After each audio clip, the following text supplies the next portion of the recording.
Cage for hours. Please. Kiss me. Greetings and salutations. This is Cage's Kiss, the ultimate Cage cast, where we discuss each of the National Treasure's cinematic masterpieces and his life. We also try to glean whatever kernels of wisdom that we can from his character that week, and I'm a high-powered Wall Street type, or Adrian. Wow.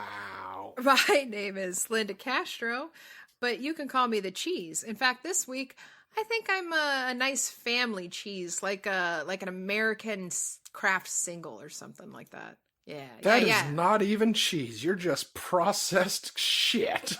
She's a nut love. And I'm the Jizz Santa. Ooh.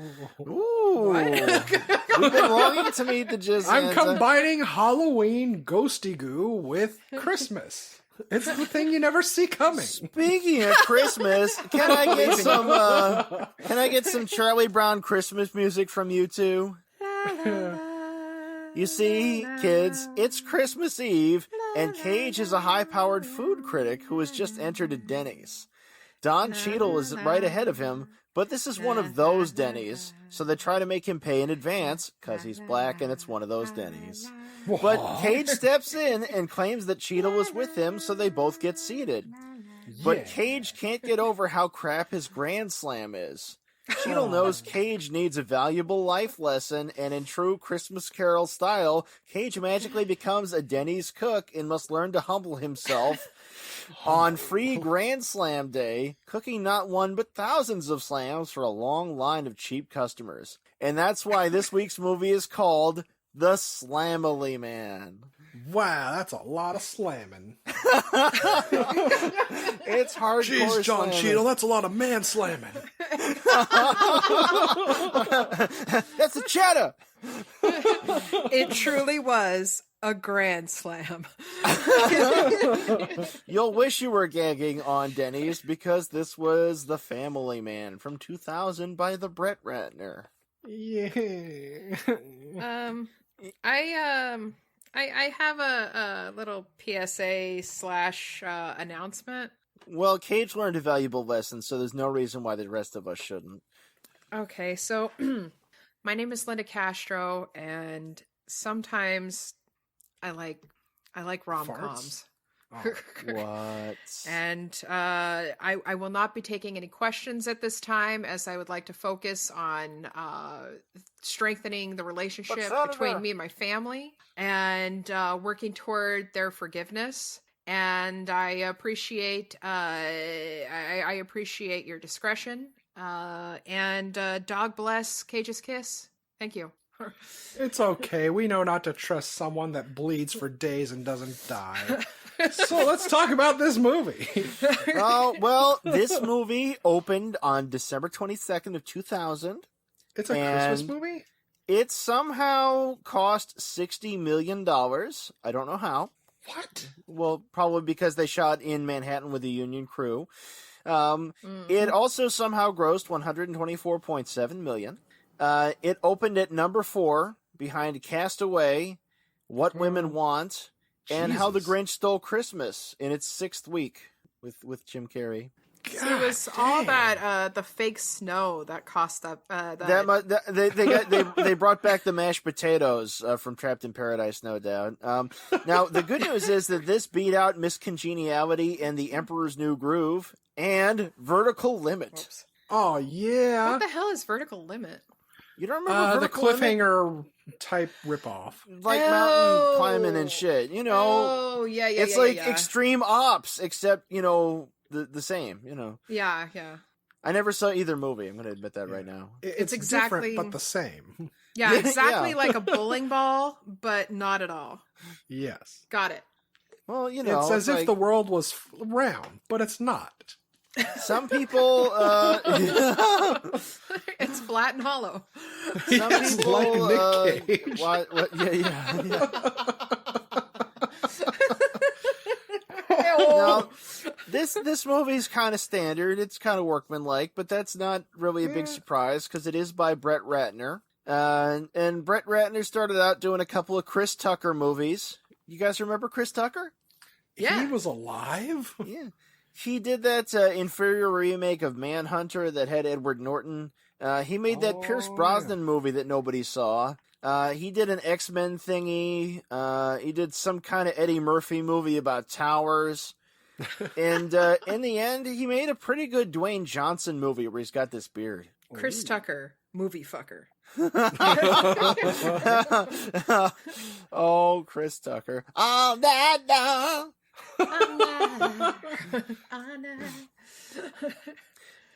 Movie is decent looking, but that's because it was shot by veteran cinematographer Dante Spinati, who shot the actual Manhunter and Hearts and Armor and LA Confidential and The Insider. He's pretty good.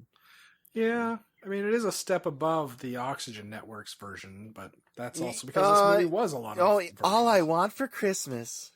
Yeah, you get Oxygen Network movies, you get Lifetime movies, and then way the fuck down there, you get Hallmark movies.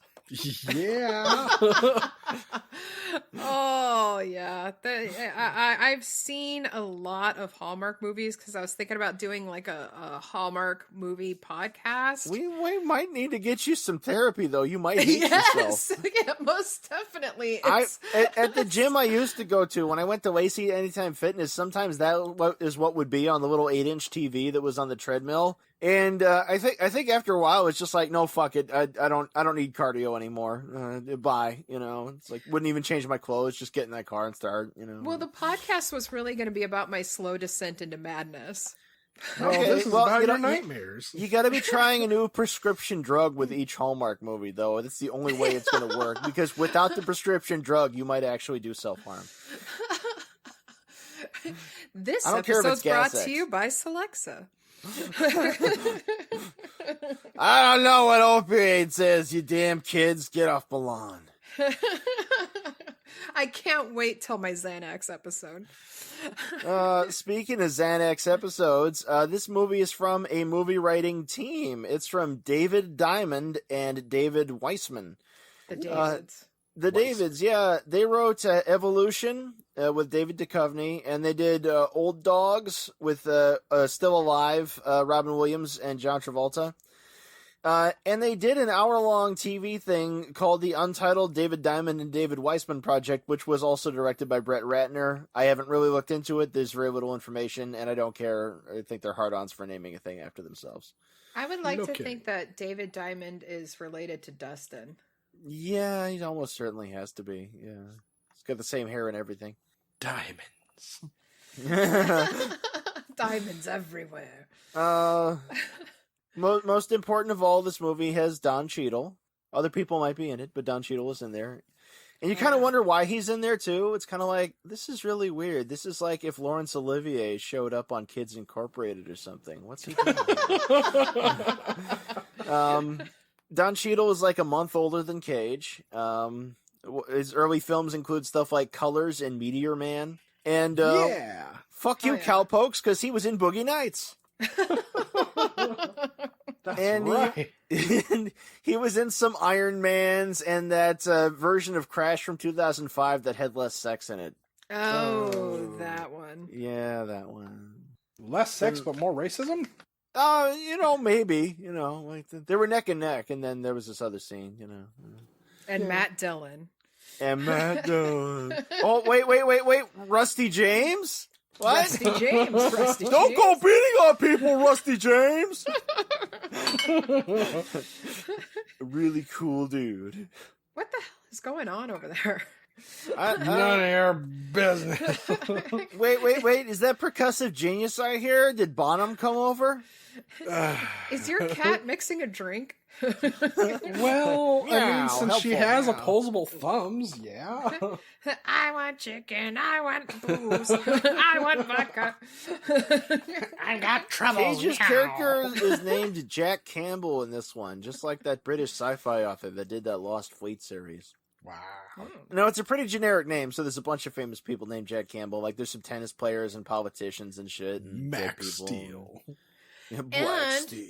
It has an amazing soundtrack because it was done by Danny Elfman. Oh, yeah, I had a little bitty note about that. Yeah, no, it is by Danny Elfman, but it's one of those damn holiday movie scores, so it's got bells and shit in there. So it might as Yeah. well have just ripped the whole score from one of the Home Alone sequels. Eat It already a ripped off dick, every Adrian. Christmas story. I'm not dissing Danny Elfman. There's too many people on the diss Danny Elfman train anyway. I'm just saying, like, this is beneath him. Well, he actually brought for one of the songs. He actually brought back his collaborator Steve Bartek, and so And he that brought really Sexy back. hell yeah, he Yeah. did.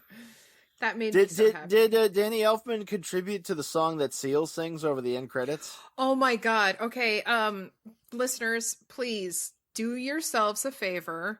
Go to our should we put it on the website? No, I go to our Twitter account and check out the video. I have to post the video for Seal's music video of what was it? This Could Be Heaven. The one where they throw him into the frame for many scenes of the movie and have him Yes! singing to Solitary Cage. He's just This a could be creeper. heaven. And so they show Cage like playing with his daughter in their front yard, and there's Seal just like watching them like a creeper. Yeah, through the fence, you know. There's a scene where Nick Cage's character and Téa Leoni are talking, just they're alone at a table and just catching up, and it's got Seal in the middle of them. It's fucking amazing. It actually made me laugh out loud. Not that good. I Now laughed Nick so Cage hard I with the new cried. family. Gonna go hit on this redhead. They call him the Family Man. Solitary like a predator, and then the unsuspecting fall into his web. Garbage day! No! I gotta track him down before he kills again. Don Cheadle, Nicolas Cage, Téa Leoni, the Family Man. Rated R. Starting in theaters on Friday. Look there, listings. Okay, so if you're actually interested in the movie, it's they keep saying in the commentaries and in the notes that they were not going for an homage to It's a Wonderful Life, or Obviously. Yeah, It's or just coincidental. yeah, right.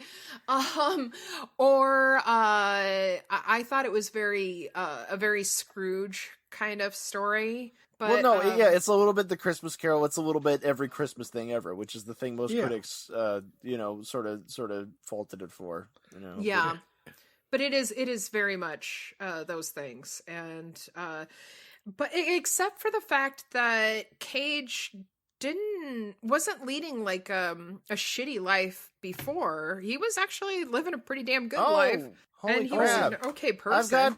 I've got Trucker's Woman on, and I found the pizza frame.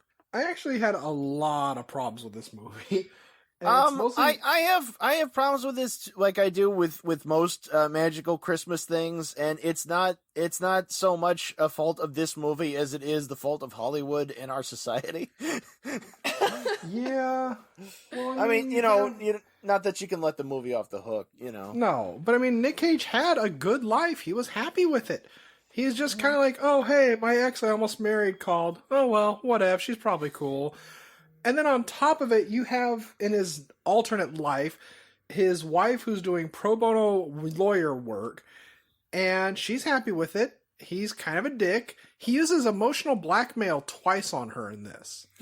Like, especially at the end where the whole thing is reversed. Instead of him going to New York and her going to the airport telling him, no, stop, please, stay, play with my vag. We have imaginary kids, and she's have going coffee off with me. to freaking Paris.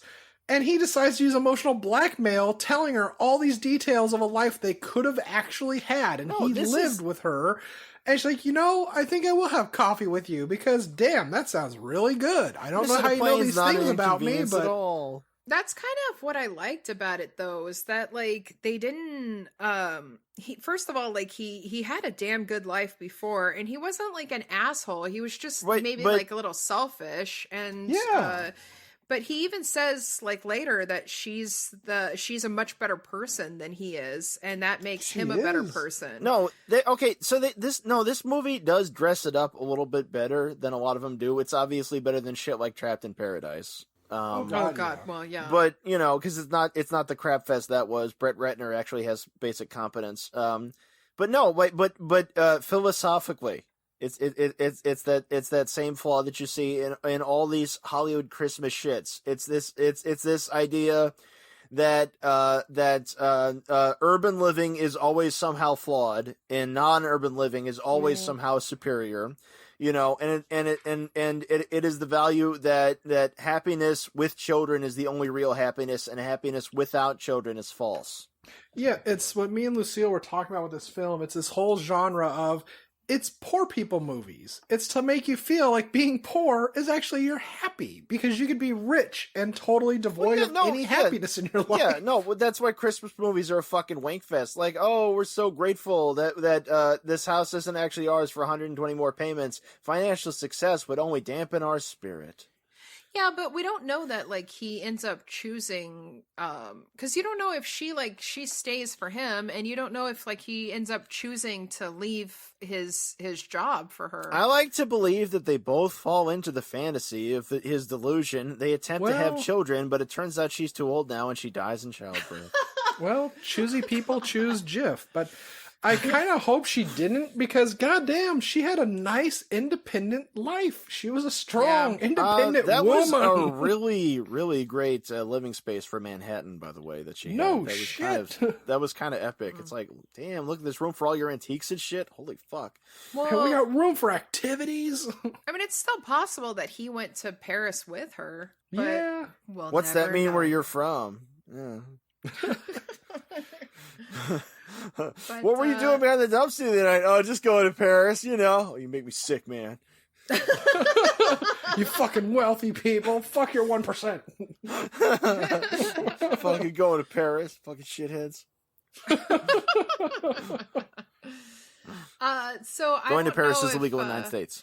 If you guys saw him, but it had Robert Downey Jr. or Robert Downey Sr. In the role of the man who owned the house when he goes back to the house. That's what he looked like by 2000, huh? Yeah. Yeah, that was Robert Downey Sr. So wait a minute, son. It sticks a little in third. But Robert Downey is a person in his own right, though. He was an actor-director in the 70s. Yeah. Yeah, he made a lot of. He did Greaser's movies. Palace, and Putney Swope and stuff. And actual person, Robert Downey. He also had a part to play in giving us all the treasure of Robert Downey Jr. That's right, star of The Pickup Artist and Gothica, and My Heart, and U.S. Marshals. U.S. Marshals. Oh, you thought we forgot? Oh. So never forget. The father-in-law, Kate's dad in this movie is Harv Presnell. Hell the yeah, one who is Ponderosa for life. He was also the father-in-law in Fargo. Pretty similar role. He was born in 1933. He's dead. He was in Paint Your Wagon and Bloodbath back in the day. An episode of Alfred Hitchcock Presents. And John Travolta killed him in Face Off. Yeah. In real life. In real life. Oh, and I guess maybe we should mention the person who played Kate was Téa Leoni. She was Madam Secretary, and she used to be Mrs. David Duchovny from the X-Files, and but he likes sex too much, so they're not married no more. And she was Jenny Lerner in that Meteor movie. And she was in Fun with Dick and Jane and Bad Boys: The End. Thank you for your report. You're welcome, teacher. Yeah, I thought she was pretty damn good, and she was also in Twin Peaks. She was pretty good. And if you ever wanted to see her veiled through a shower door naked, this is the movie to see her in. Which we will be getting back to in my segment. Also kind of looks like Haley Joel Osment in a wig. What the It fuck? would have been. I really think Okay. it was. You can't unsee it now, so God you're damn welcome. it. We still remember you, Haley Joel. We love you. Now, by the way, this movie at one point was going to star John Travolta and be directed by Curtis Hanson, but then that didn't happen. This movie also features Jeremy Piven. Why does he get Scott his own Pippen? song? I know. I was about to say, is this some other shithead we don't know about?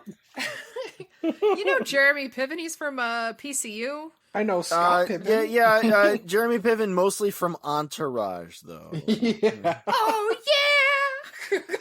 I'm not that I kind never of watched dude, a fucking you know? episode ever.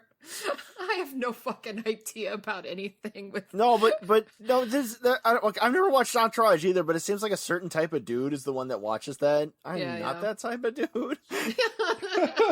Apparently, neither am I. So this is another one of those movies where Cage is offering people shitty candy. Here for a lifesaver. Lifesaver. Help yourself. I'm like, fuck your goddamn. I don't want your lifesavers. I don't want your chiclets. I don't want your strawberry gum. I want a goddamn sweet tart. Motherfucker. Maybe they were laced with acid, and that's like why we have the story. Would you like a lot of key? By the way, this movie's really big on excrement. Oh yeah, that's true. Yep, we have an awful graphic diaper changing scene, and dog shit is apparently a sub theme. For the diaper changing scene, they use chocolate pud. I don't care what they use. God damn it, I don't want to see that shit. Oh, and when the kid pees, that actually happened. Yeah, because they do that. Babies are terrible. Well, he wasn't expecting it, but being the fucking star that he is, Cage just acted through it like he's goddamn a seasoned boss. actor, and he's a husband and father, and whatever, and that's cool. It's just ew. Yeah, it is still pretty goddamn gross. Ew. But this movie also has Joel McKinnon Miller as Tommy, and he's the guy who plays Scully in 9-9. What's So, 999?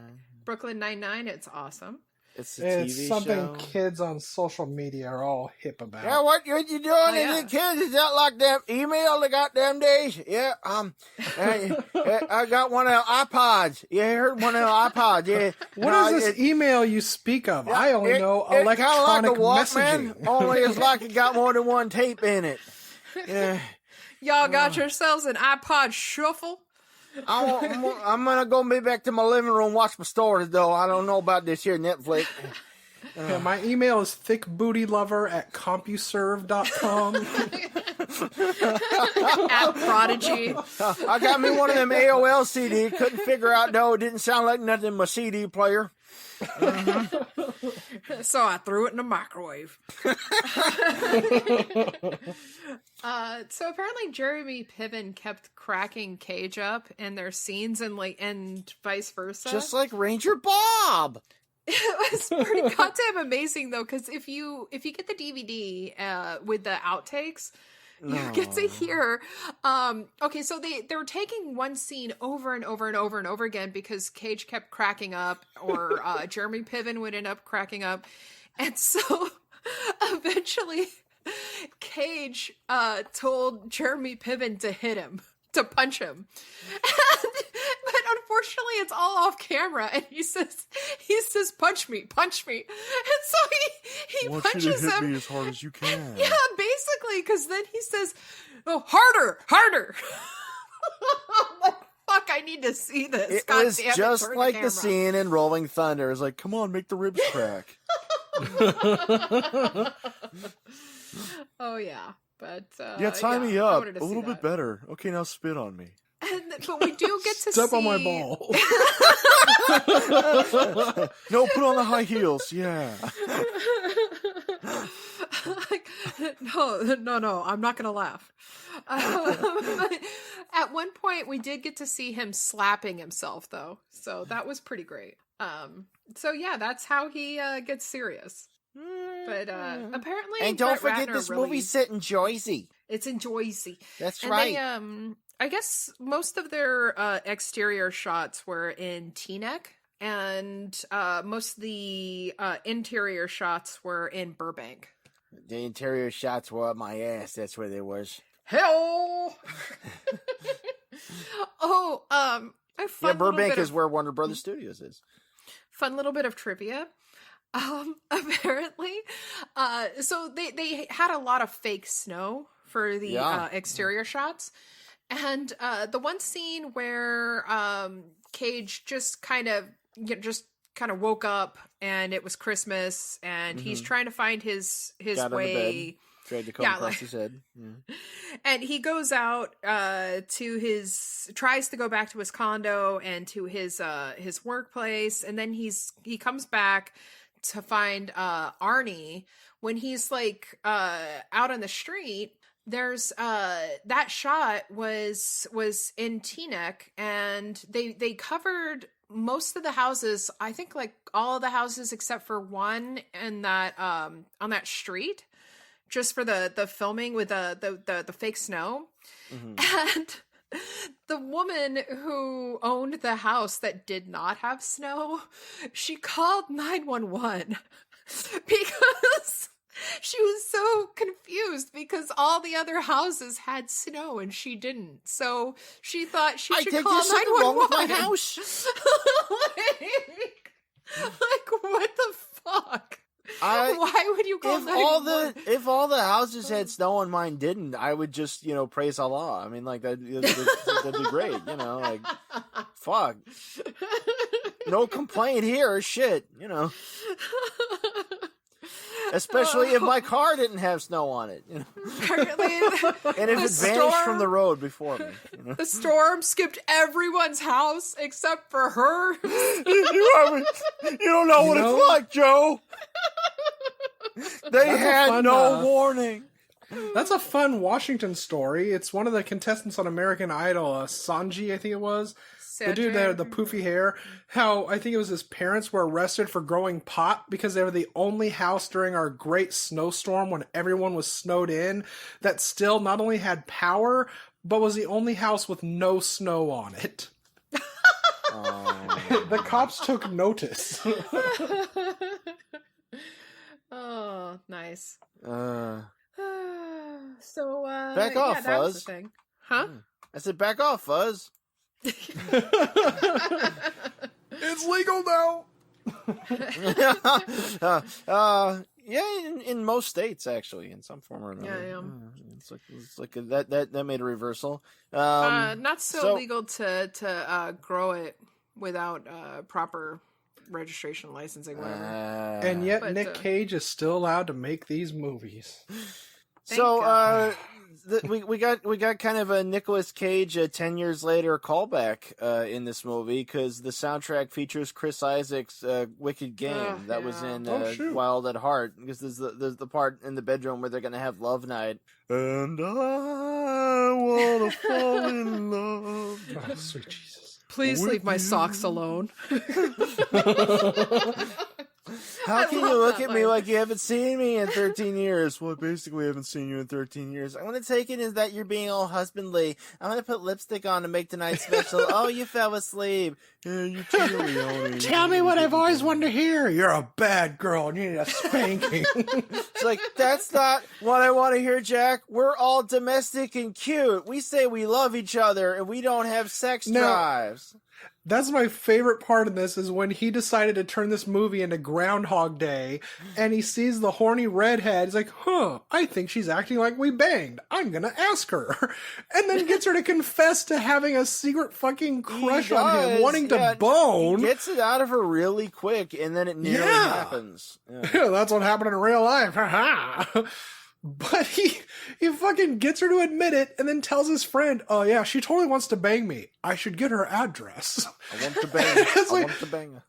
Yeah, he's like, it's not my life, so it doesn't matter what I do here. Yeah, no, I think- yeah, that's the running theme here. It's kind of a dream situation where you're in a different version of your life, and like he's got the daughter, and the daughter has figured out that daddy is different. It's like, you must be an alien. I'm going to speak to you as if you were an alien. Can you make me chocolate milk, motherfucker? This is like that one part in The Last Starfighter where they send the android substitute. I'm just checking for consistency here.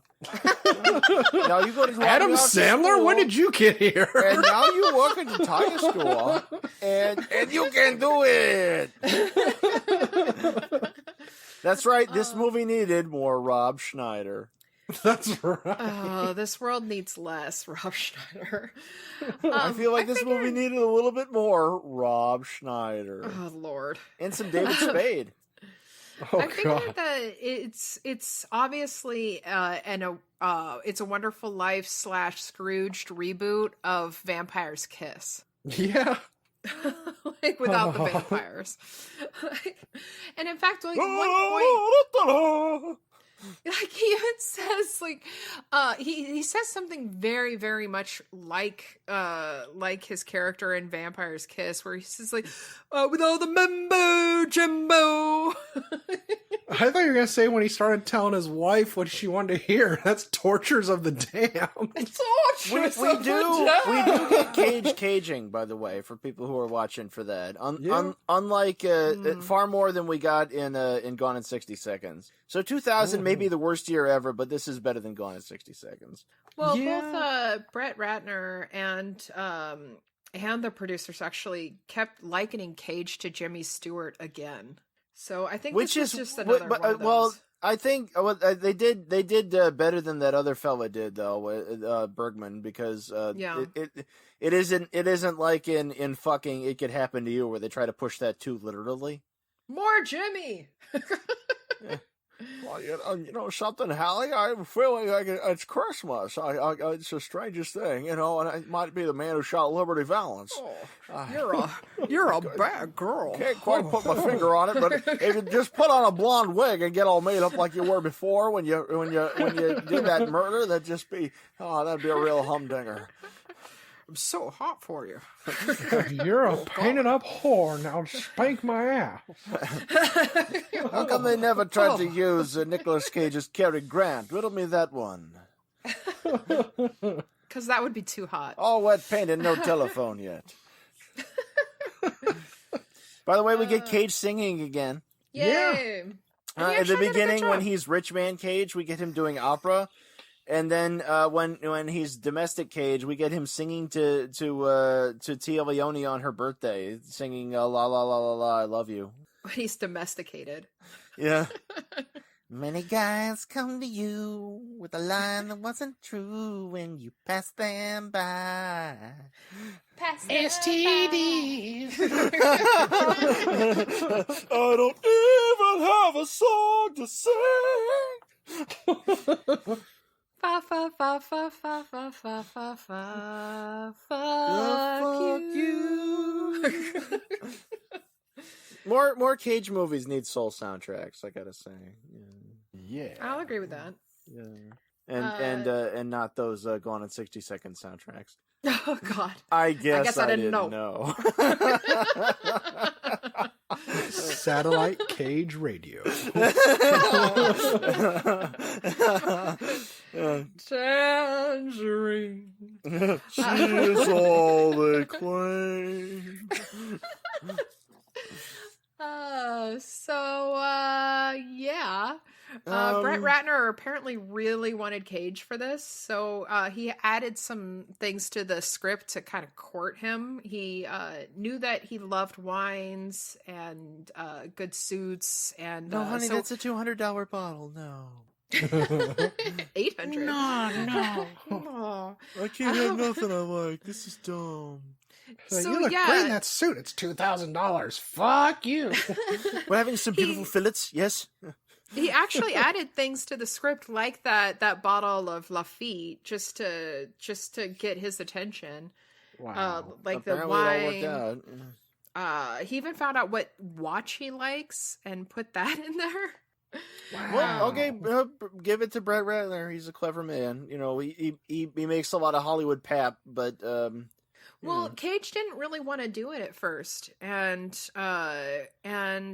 he said that he would do a table read, but then his agent called the day before saying like he didn't want to waste your time, and it's not really the movie he's looking for right now.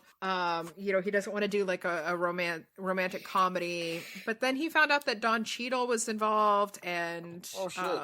Well, that makes yeah, sense. and they just like really courted the hell out of him. Even though he only gets like 2 scenes with Don Cheadle. Yeah. 2.5, you know.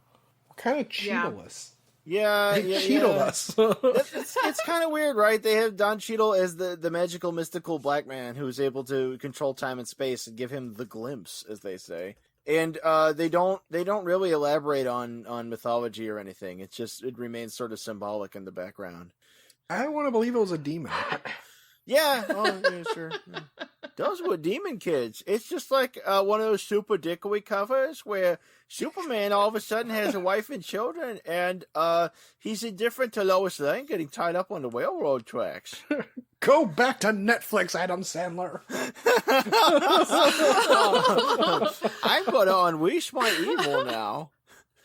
I have a question about him being an angel or demon or whatever. So, Oh my god, it's a sequel to Frailty. Don't ask me how or why. You a demon? Oh my god. So if okay, Don Cheadle seems to be, his character seems to be Cash seems to be like taking account of how people behave, and the lady pays him with $1 bill, and he acts like it was a $10 bill and gives her change for a $10 bill, and she just takes it. He's like, "Look what character for $9, stupid bitch." And he wrote it down, and like he's making note of it. So that makes me wonder: is he like an angel? Is he gonna report back and insist like? Is he going to judge her when she dies? Santa. Is he going to send her to just hell? Just figure it out. He's Santa. He's Magic Santa. Are you suggesting that Don Cheadle isn't an angel? Well, I'm not talking about IRL. but is he about to damn her? Like, I need to know these things. Yeah, over the end credits, it's just a shot of her suffering and rotting slowly. See, that's something they could have done, just like with your Seal videos. They could have just inserted Don Cheadle, like the fucking Babadook or some shit, into the background of scenes in the movie. And then at the very end, they have a realization that he's a demon that's been in the background the whole time. Cheadle.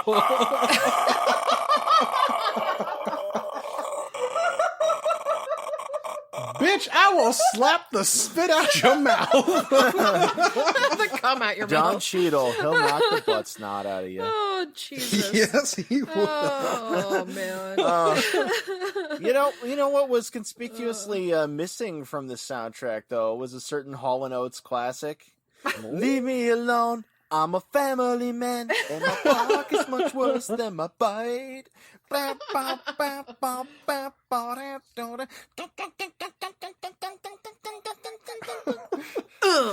that's your Elfman.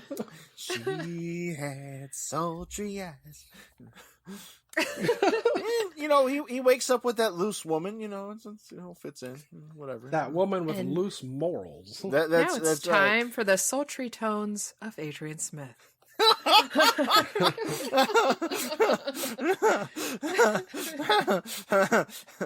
Gotta be aware of the demons. People were kind of concerned with travel a lot in this film too. Everyone's talking about traffic and how long it takes to get to point A to point B a lot. Yeah, that's the recurring thing there, and they're always popping up at the airport. And it's 2000, so you could just kind of boogie on up to the gate if you wanted to, and security wasn't much of a thing. And I really, really, really miss that. Me too. Yeah, kind of like on fucking Honeymoon in Vegas, Oh yeah. Which they reference in this, by the way. When he's bowling, he sucks because he doesn't remember how to bowl because he's inwardly not domestic Cage. He's like, "Come on, you could do this. You jumped out of an airplane over the Mojave Desert. You could do this. You're better than this sport." And that scene actually had a couple problems. First of all, it had that guy, the friend who just had a triple bypass. Like, what the fuck is motherfucker bowling for? I know, right? Well, remember, at one point he's at the tire store and they say it's the Valentine's Day special. Oh. So some time has gone by. Like, It's the midnight special. and shine a But light they still- on you. They still had like the fake snow though. I don't know. Because it's Jersey and February's still Yeah. winter. Well, also they don't explain how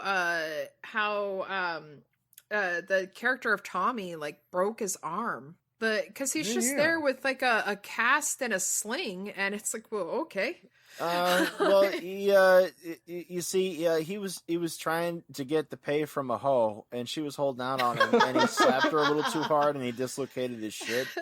You didn't. As you do. He'll just throw a bag on it, and she'll be fine. She'll be back working in no time. You didn't see him at the end when he said, "God bless us, everyone." Merry Christmas, you beautiful old train. Merry Christmas, you beautiful whore.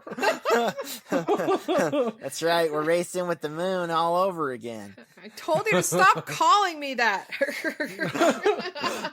Speaking of whores, are we ready for our interlude here? We got some facing offs to do. Are we ready for a strange Oh, no. First we have, I want his clothes off. Clothes off. Oh, did we get that? No, well, you get You kind had of sort of Nick close. Cage dancing in like his underwear. Yeah, Not dancing good and enough, singing in his goddammit. undies. There was one shot of nudity, but unfortunately, it was a child's peen, and nobody wants that. Nobody wants that. But also, I noticed that in Cage's condo or apartment, whatever, he had some really bizarre crotch shots for art. Yeah. What? That should be art. I was like, oh, okay. Man knows what he The likes. New York state of mind. And he likes And then- Virginia. Virginia. And we get the shot of Téa Leoni dancing nudie in the shower, although it's all Singing along to blurry. Beast of Burden. Yeah. Yeah. But I was thinking like, damn girl, get it. And then I found out that she had just given birth, and I believe she had just given birth to David Duchovny's child. So No, just then David I thought, Duchovny. They were kind of freaky back then. Oh, God. Then I thought like, oh, fuck you, Téa Leoni. Yeah. I don't fucking look like that, and I don't have any excuse like having children. God damn it. So yeah, damn. She's got it going on, but she can also go fuck herself for being so fine. Well, it's okay. Her career is basically over. Yeah. She doesn't really do movies anymore. She's Madam Secretary now. Madam. I've never So, seen that show. I don't know. Is that good? I don't know. I've never seen it. I have no fucking clue. There's a show called Madam Secretary, everybody, and if you want to. Last time I saw her, she was in Twin Peaks: The Revival. But I should not forget to say that Don Cheadle said that what he wanted from the movie was he wanted to have he wanted to play 3 different characters. So you get that with the Cash character, because like at one point he's testing the Quickie Mart guys, and he's doing the lotto ticket, and seeing if they'll like racially profile him, and right, just assume that. and the clerk is like, hurry up and buy. Yeah, and he wants to see if they're gonna just like assume that he's scamming them. And then you get the one where he's in Cage's car, and Cage's car. he's kind of playing Cage in that in that scene. And then later on he's the I guess guy working behind the counter in another Quickie Mart. Oh my God, the evolution is complete. It is complete. But so I figured I'm sorry, that's Donnie. the kind of thing that would have attracted Cage to this, since he's like kind of like in Face Off, playing 2 different versions of the same guy. Yeah, you would think that he'd be he'd be like more up for doing that. But Donnie, did you want to start us off with Face Off? Well, That kind of depends, because originally I was thinking this would have been really fun if like Nick Cage and Jim Carrey were still friends and they decided to trade movies. Like Jim Carrey's like, oh, hey, you can totally be in Liar Liar and I'll go and do Family Man. And that would have been something interesting. But instead, I would like to recast this movie a little more realistically. And in Cage's part, we would have Vin Diesel. And then we have Michelle Rodriguez as the wife.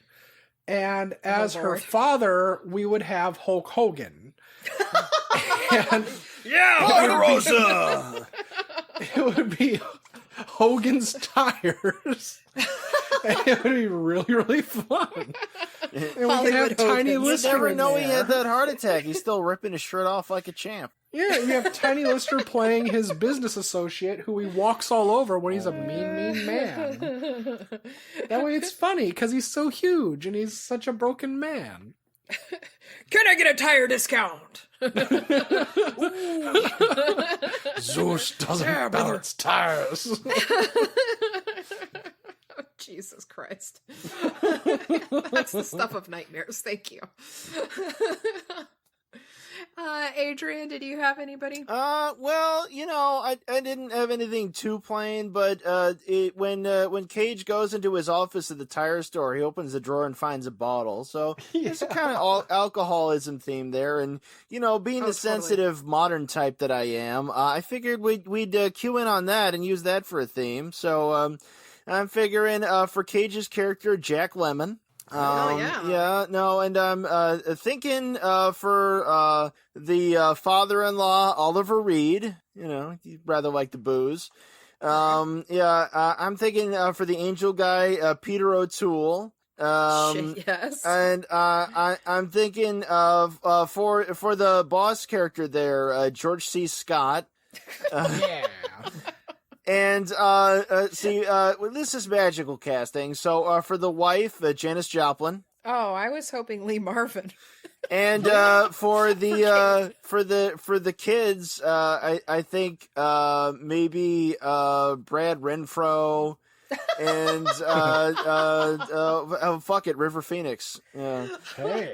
Yeah, and I think that about covers that one. All right. Thoroughly. Thank you. For me, I just had as Simple Jack. I'm putting John Cusack, an oldie but a goodie. Cusack.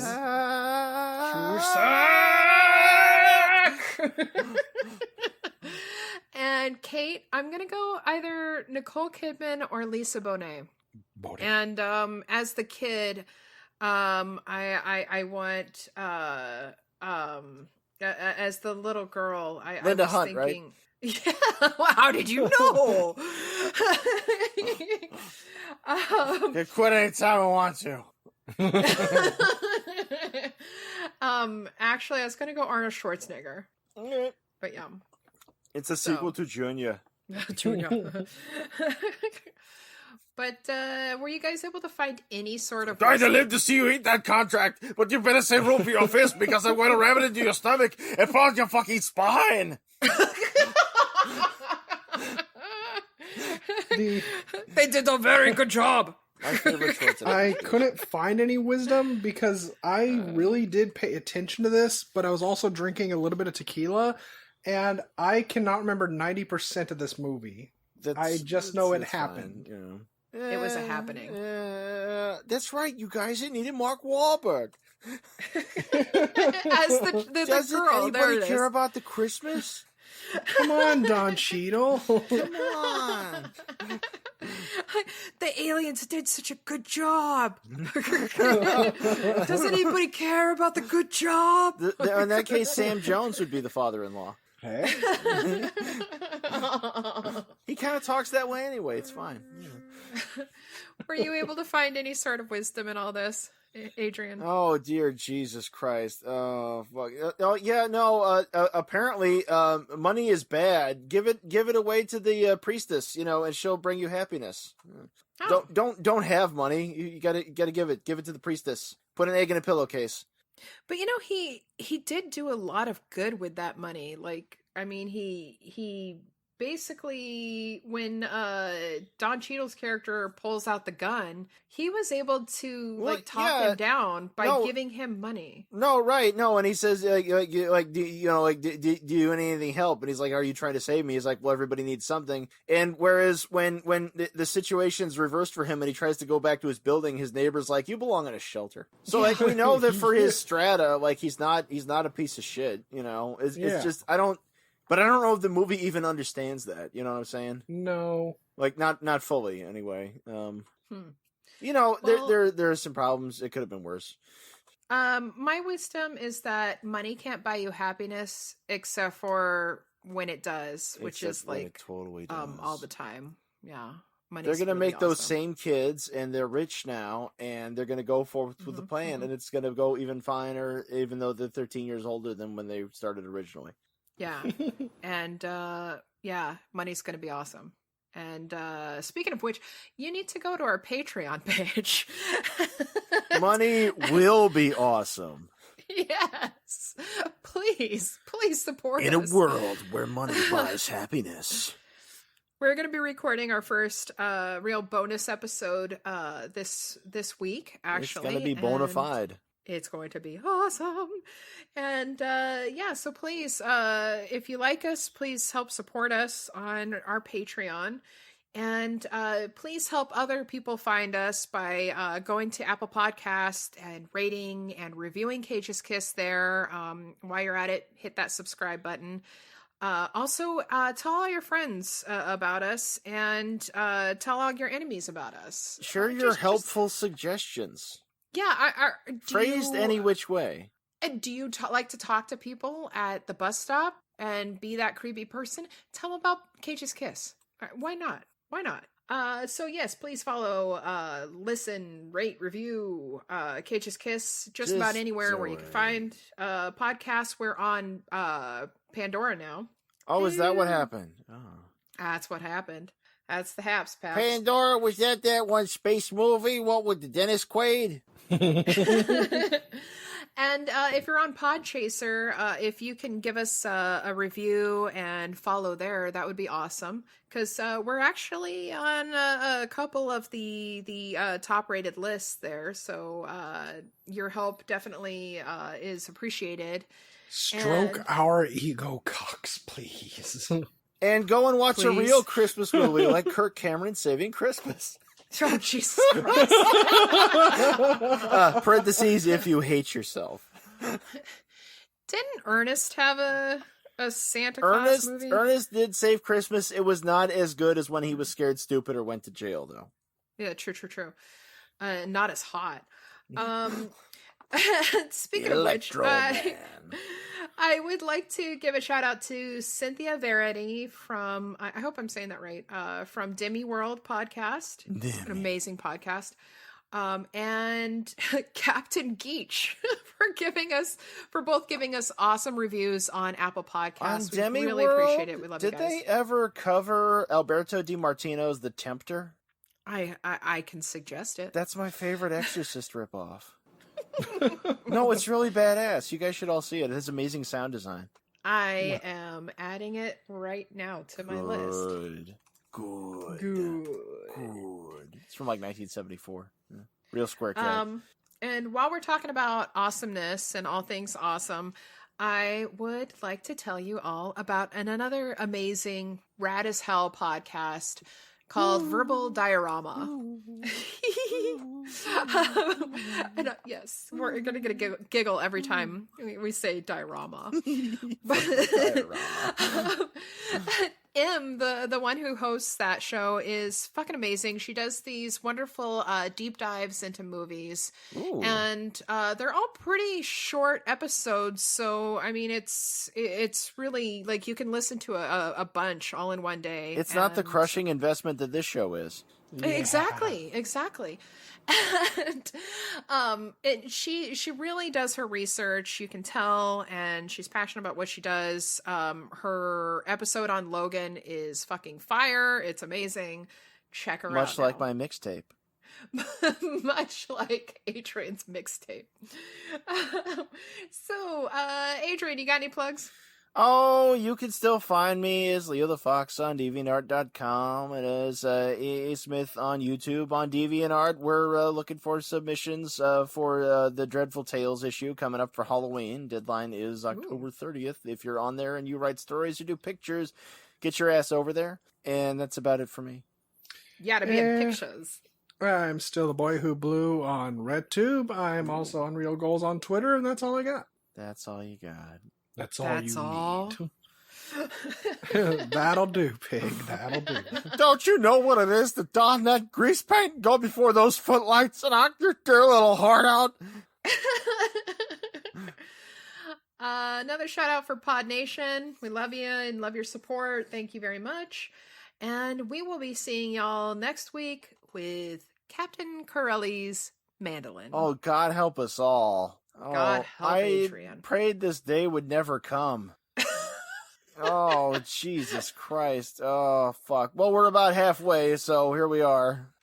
Yeah. we are. God damn Born it. to be king. Ass. Oh, shit. Just balls. Fuck. Yeah, stupid ass race car movie, stupid ass Christmas movie, and now this fucking shit. Vinegar on your balls. Coming at you next week. I ain't even drinking, but damn. Merry Christmas! No kid was shot.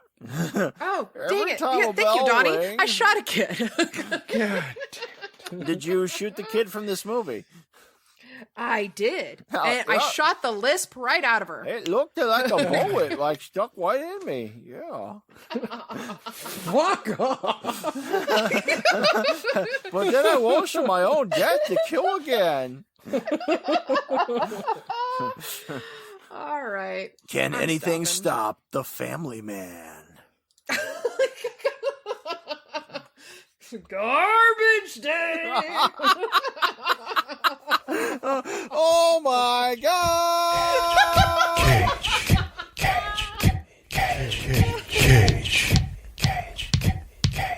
Peach. I could eat a peach for hours. Please.